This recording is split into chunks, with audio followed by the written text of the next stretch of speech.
Hi friends, ரயோபி 28ல் ஒரு சின்ன complaint. Board சரியாக ஃபீட் ஆகலை. ரெண்டாவது ப்ளோ ஏர் சுத்தமாக ரைஸ் ஆகலை.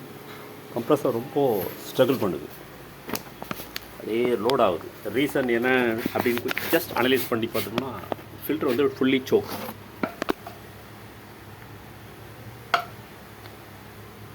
இதுக்குள்ள ஒரு ஃபெல்ட்டுன்னு சொல்கிற ஒரு மெட்டீரியல் இருக்குது. இது கிட்டத்தட்ட ஒரு 550 மைக்ரான்ஸ் வரைக்கும் இதில் ஏர் அலோவ் பண்ணும். இவ்வளோ டஸ்ட் இருந்தால் அந்த ஏரை அலோவ் பண்ணாது, ஃபுல்லாக பிளாக் ஆகிட்டு செக்ஷன் ஜென்ரேட் ஆகாது. செக்ஷன் வரலன்னா ஏரும் வராது, ப்ளோ ஏரும் வராது. ஸோ ஃபீடிங்கில் ரொம்ப கஷ்டப்படும். செக்கர் போட்டு விட்டுவாங்க நிறைய இடங்களில், பேப்பருக்கே செக்கர் போடுவாங்க.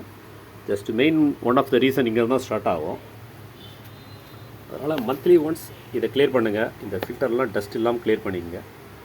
ப்ளோ ஏர் நல்லா ஜென்ரேட் ஆகணும். வந்ததுனாலே உங்களுக்கு வேக்கம் ஆட்டோமேட்டிக்காக வந்துடும். அப்புறம் ஃபீடிங் கம்ப்ளைண்ட் வராது. செகண்ட் திங், ஹாட் பேப்பர்லாம் மேலே ரைஸ் ஆகிடுது நிறைய இடத்துல.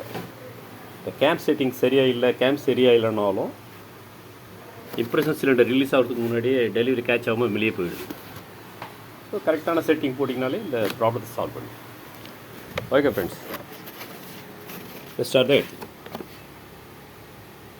மோஸ்ட்லி இது மாதிரி ஃபில்டர் டவுன் ஆகாமல் இங்கே 2 லாக் ஸ்க்ரூ வரும். இதில் போடணும். இது மாதிரி ஹேங் பண்ணக்கூடாது, ஒயர் கட் ஆகலாம். ஸோ தேவையில்லாத ப்ராப்ளம் வரும். பார்த்து மிஸ். ஓகே, பாய்.